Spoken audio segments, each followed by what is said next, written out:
તું અહીંયા? બધા તો વેન્યુ પર?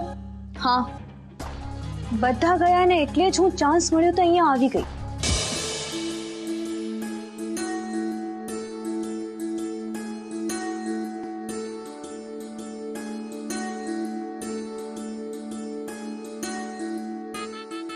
હવે કોઈ બાકી નથી ને? એકાદ રહી જાય તો વાંધો નહીં. ના, તો વિધિ અધૂરી રહે.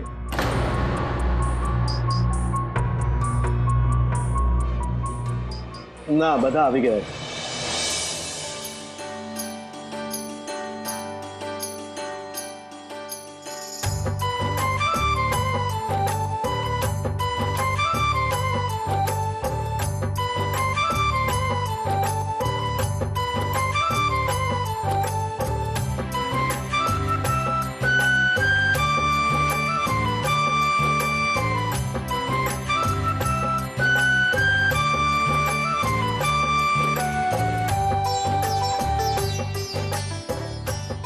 શાસ્ત્રીજી, આ લો મીઠાઈ.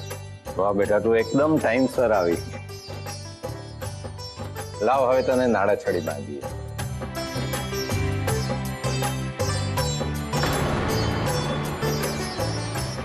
પણ નાડા છડી તો નથી. અરે વાંધો નહીં, એ તો મહેમાન છે. ન ચાલે. મહેમાન હોય કે યજમાન, બધાના કાંડા બંધાયેલા જોઈએ.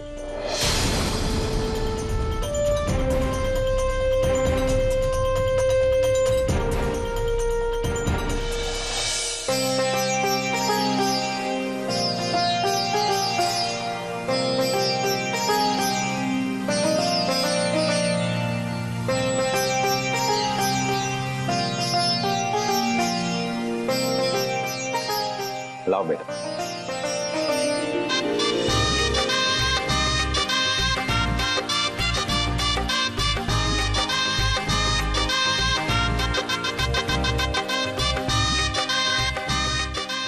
શૈલજા, તારો હાથ લાવ બેટા.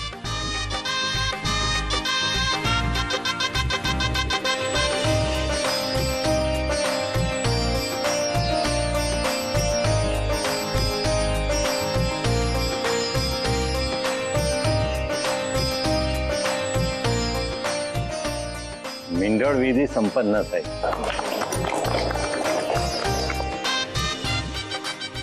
શાસ્ત્રીજી,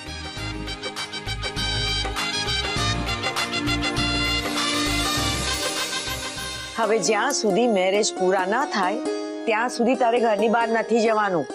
ખબર છે આંટી, લગ્ન લખાયા પછીના દિવસોમાં કોઈ ભાર ના આવે, કોઈ અડચણ કે વિઘ્ન ના આવે, એના સાવચેતી રૂપે. વાહ, જનરેશન આજની અને જાણકારી પરંપરાની. કેવું પડે.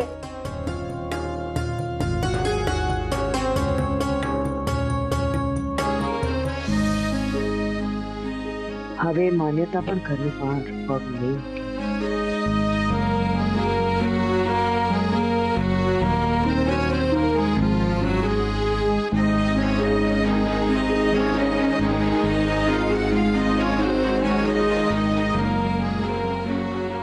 આંટી, નાનો પીસ ચાલે છે, અને લગ્ન સુધી તો હવે બોલવાનું પણ નથી. ઓકે?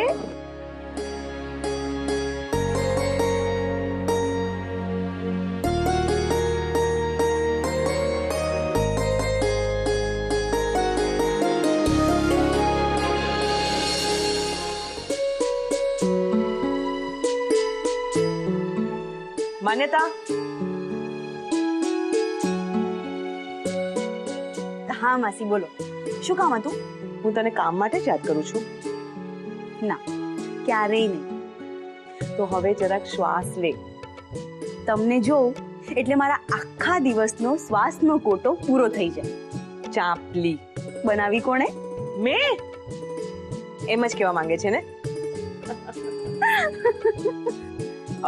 માન્યતા, તારું કામ હતું. મેં પહેલા જ પૂછી લીધું. શું હતું બોલો? વાત માનવાની.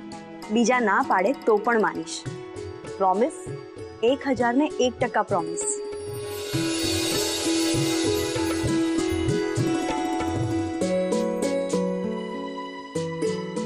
આવ્યો ભરોસો? પૂરેપૂરો. ધ્યાનથી સાંભળજે. હવે તું ઘરની બહાર પગ ના મૂકતી. કેમ? હું કહું છું એટલે. બસ હવે તારે ઘરની બહાર નથી જવાનું. પણ માસી, સંગીત સંધ્યાના લોકેશન પર જવાનું છે. ત્યાં ડેકોરેશનનું કામ ચાલે છે. મારું ત્યાં જવું બહુ જ જરૂરી છે. હા તો ઘરમાં છે ને બીજા બધા. હા પણ બીજા બધા પણ કામમાં બિઝી છે. તો હું જઈ આવીશ. મને કહી દેજે. તારે નથી જવાનું. ના એટલે ના, તારે નથી જવાનું. અને આમ પણ તું ત્યાં જઈને શું કરી લેવાની? પણ માસી, આ રીતે ના પાડવાનું કારણ મારાથી કોઈ ભૂલ થઈ ગઈ. મારી મીઠડી, કોઈ ભૂલ કરે તો પછી શું કામ? ઘરમાં આટલા બધા કામ છે ને, તું એ બધા કામ જોજે. હા પણ બહાર પણ તો બહુ બધા કામ છે ને. તો ચંદનને કહેજે કે પછી આરાધ્યાને કહેજે. ને એ બે ના હોય તો તારે મને કહેવાનું. પણ માસ, તને ઓર્ડર શબ્દમાં ખબર પડે છે કે નહીં? આ મારો ઓર્ડર છે. અને જો મારી વાત નથી માનીને તો જોજે, આ માસીથી ખરાબ બીજું કોઈ નથી.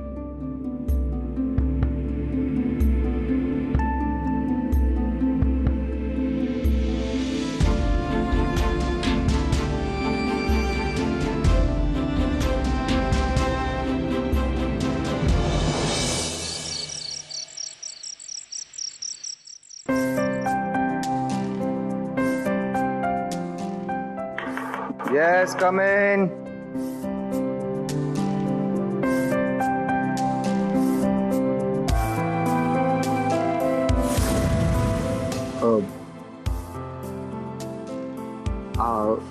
શું કરે છે તું?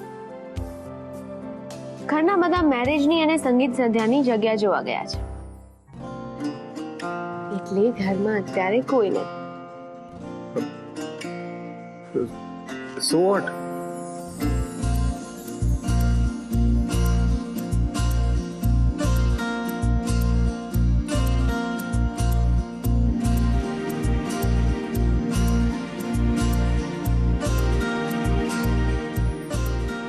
મેરેજ પહેલાની આજની બેચલર પાર્ટી છે.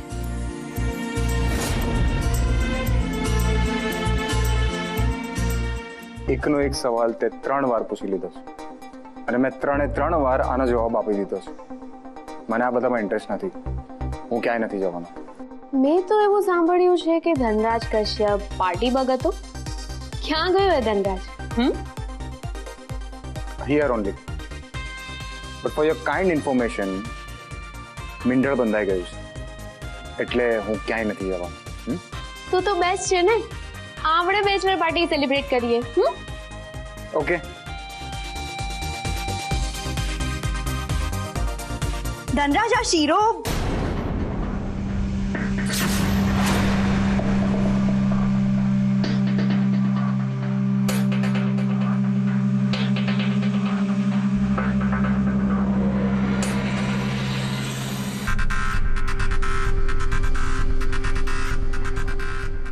નોક કરવાની મહેનત નહીં આવે ને તારામાં?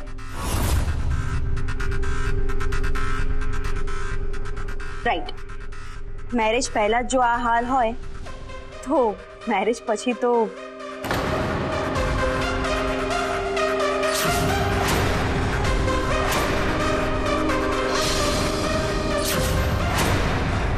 ઓહ, તો આ સેલિબ્રેશન હતું. પણ મારે કહેવું જોઈએ ધનરાજ, આ આપણું કલ્ચર નથી. હો, તો આ આપણું કલ્ચર છે. હા, આ જ કલ્ચર છે, આપણું કલ્ચર. માસીએ આ શીરો બનાવ્યો છે ખાસ ધનરાજ માટે. શીરો બનાવવાનો રિવાજ વર્ષોથી ચાલે છે, પણ એના પાછળનો હેતુ કદાચ તમને લોકોને ખબર નહીં હોય, એટલે હું કહી દઉં. શુભ દિવસો ચાલે છે એટલે મોઢું મીઠું રાખો, પણ સાચું કારણ જુદું હશે. 2 દિવસ પછી દીકરો કાયમ માટે માનો હાથ છોડીને વાઈફનો થઈ જાય એવા સમયે છેલ્લે ખાધેલા આ શીરાનો સ્વાદ અકબંધ રહે એવો ભાવ હોતો હશે.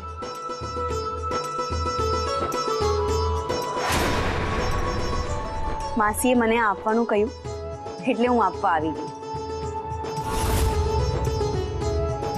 બાકી તારી ઈચ્છા તારી મરજી. Simply superb. મમ્મી જ્યારે પણ શીરો બનાવે ને અલ્ટિમેટ જ હોય.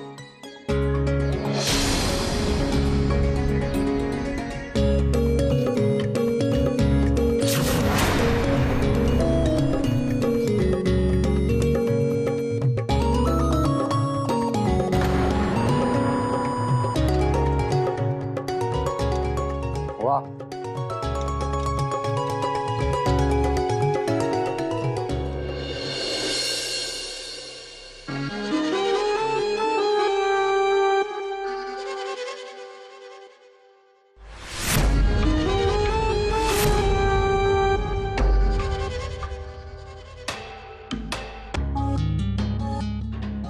તું અહીંયા? બધા તો વેન્યુ પર. હા, બધા ગયા ને એટલે જ હું ચાન્સ મળ્યો તો અહીંયા આવી ગઈ. કેમ? કોઈ ઘરે નથી એ વાતનો તો ગેરલાભ લઈશ એની મને ખાતરી હતી એટલે હું અહીંયા આવી ગઈ. ક્યાં જઈ આવી? શું ક્યાં જઈ આવી? જવા જેવું છે ક્યાંય?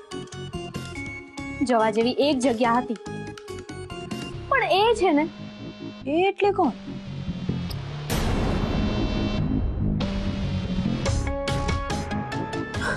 ધનરાજ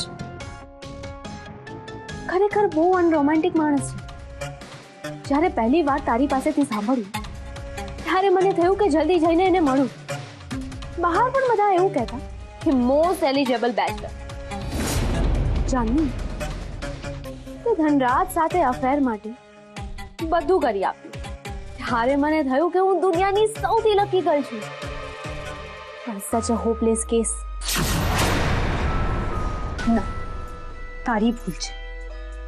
ધનરાજ હોપલેસ નથી, અનરોમેન્ટિક પણ નથી. રિયાલિટી એ છે કે એને તારામાં ઇન્ટરેસ્ટ નથી. What are you saying? મારામાં અપીલ નથી? હું ગોર્જિયસ નથી? મારામાં બ્યુટી નથી? તું સમજ્યા જા. હોટ હોવું, ગોર્જિયસ હોવું એ જ બ્યુટીની વ્યાખ્યા નથી. યુ મીન ધનરાજની બ્યુટીની વ્યાખ્યા એટલે માન્યતા? મે બી.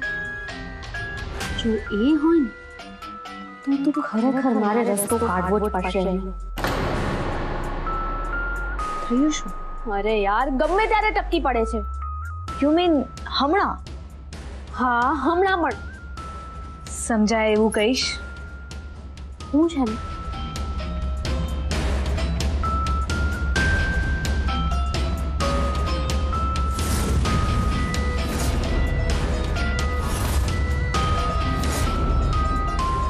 ઠીક છે ને, હવે તારે વેઇટ કેટલી કરવાની? 2-3 દિવસ. પણ યારે હું એમ માન્યતાને જોઉં છું ને ત્યારે 2-3 દિવસ પણ મને બહુ દૂર લાગે છે. કોણ છે?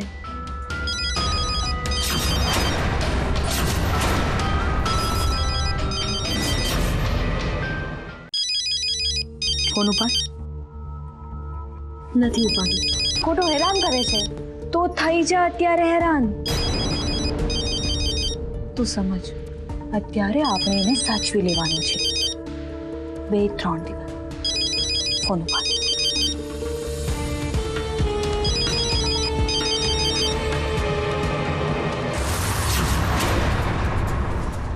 હેલો. હેલો, નંબર રાખ્યો છે કે નહીં તારા એક્સ હસબન્ડનો? જે કામ હોય એ બોલ. કેમ કરોડોના સોદામાં બિઝી છે તું? અમન, તારા મોઢે મારું નામ કેટલું સરસ લાગે છે, માય એક્સ વાઇફ.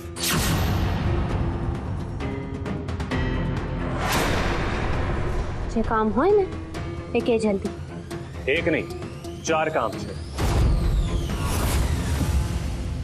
પહેલું એ કે મારી રિસ્ટ વોચ બગડી ગઈ છે. બીજું એ કે ઘરનું ઇન્સ્ટોલમેન્ટ ભરવાનું છે. ત્રીજું એ કે વોલેટ સાવ ખાલી થઈ ગયું છે. અને ચોથું કામ? એ આ ત્રણ કામનો સરવાળો છે, એટલે કે મને પૈસા જોઈએ છે. પૈસા નથી મારી પાસે. તું જો. અરે સાંભળ, પાંચમું કામ કહેવાનું તો હું ભૂલી જ ગયો. 2 ફોન કરવાના છે મારે. નંબર નહોતા મારી પાસે, પણ હવે આવી ગયા છે. ધનરાજ કશ્યપ અને કૃષ્ણકાંત કશ્યપને. જો એમને વાત કરીશ તો કામ તરત થઈ જશે, પણ એમ થયું કે બિચારા મેરેજમાં બિઝી હશે, તો એમને હું ક્યાં અત્યારે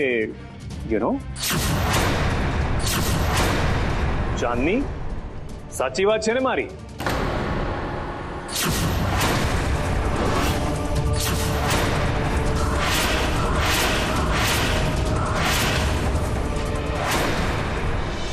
તને તારા પૈસા મળી જશે.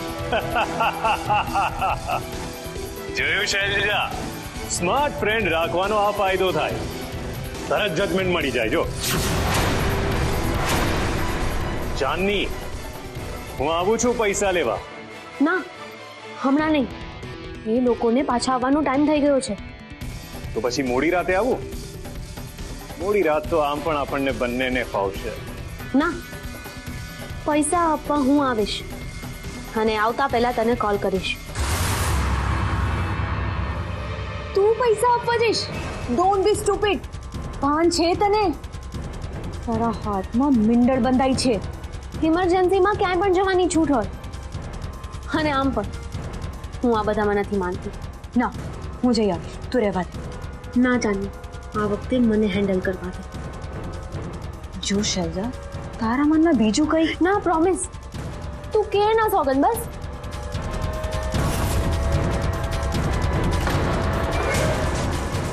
અત્યારે આ લોકો આવશે તો બધાને હેન્ડલ કરવા અઘરા પડશે. તું મોડી રાત્રે જઈને 15 મિનિટમાં પાછી આવી જા.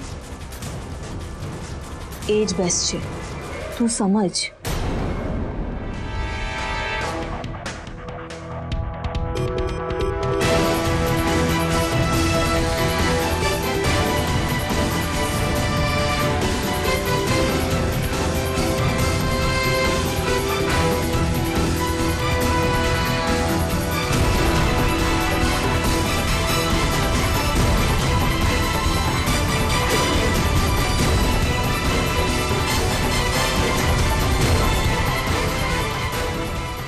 સંભાળીને. નો વરીઝ, હું હેન્ડલ કરી લઈશ. 15 મિનિટથી વધારે નહીં. અને અહીંયા કંઈ થયું તો હું કોલ કરીશ.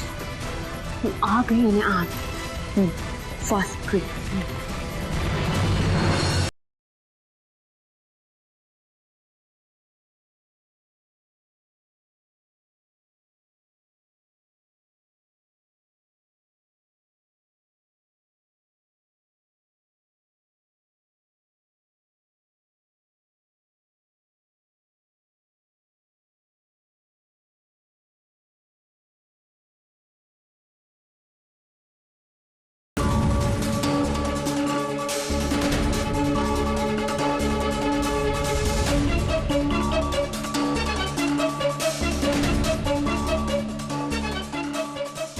કલાક થયો. શૈલજા આવી કેમ નહીં? 15 મિનિટનું કઈ ને ગઈ 1 કલાક થયો. ફોન પણ નથી ઉપાડતી. ફરી ટ્રાય કરું.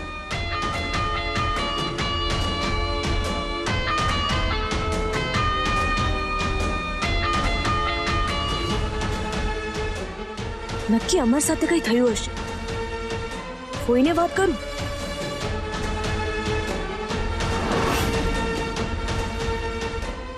ના, પ્રોબ્લેમ થશે. બધી વાત કરવી પડશે ને બધું બગડશે.